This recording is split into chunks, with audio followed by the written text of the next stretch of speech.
Қайырлы күн достар, бүгін өте оңай үй жағдайында донер жасайтын боламыз. Менімен бірге болыңыздар. Бізге керекті заттар: фарш, огурцы, помидор, фри, майонез, қаймақ, кетчуп и лаваш. Осы заттарды бірінші дайындап аламыз.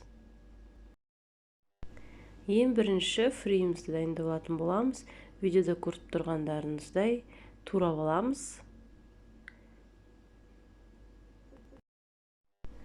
Туралған картошкілерімізді 10-15 минутқа салқын суға қойып қоямыз.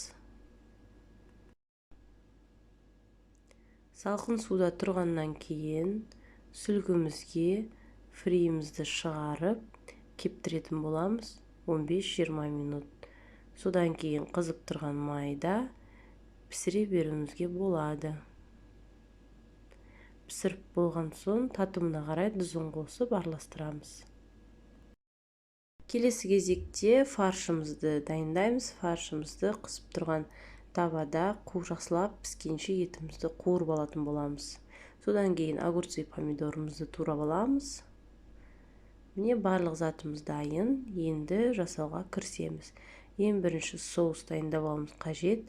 Майонез бен қаймақты араластырып, соусын дайындап аламыз донеріміздің. Содан кейін лавашымызды жайып, соусымызды жағатын боламыз. Видеода көріп тұрғандарыңыздай өз қалауларыңызша дайындауларыңызға болады мөлшерін.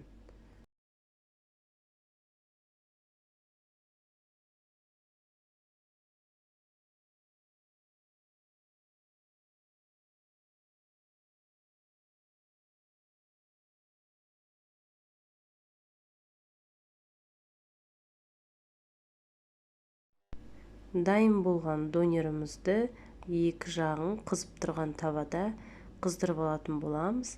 Міне біздің донеріміз дайын. Астарыңыз дәмді болсын. Менің каналыма жазылып, лайк басып, комментарий қалдыруды ұмытпаңыздар.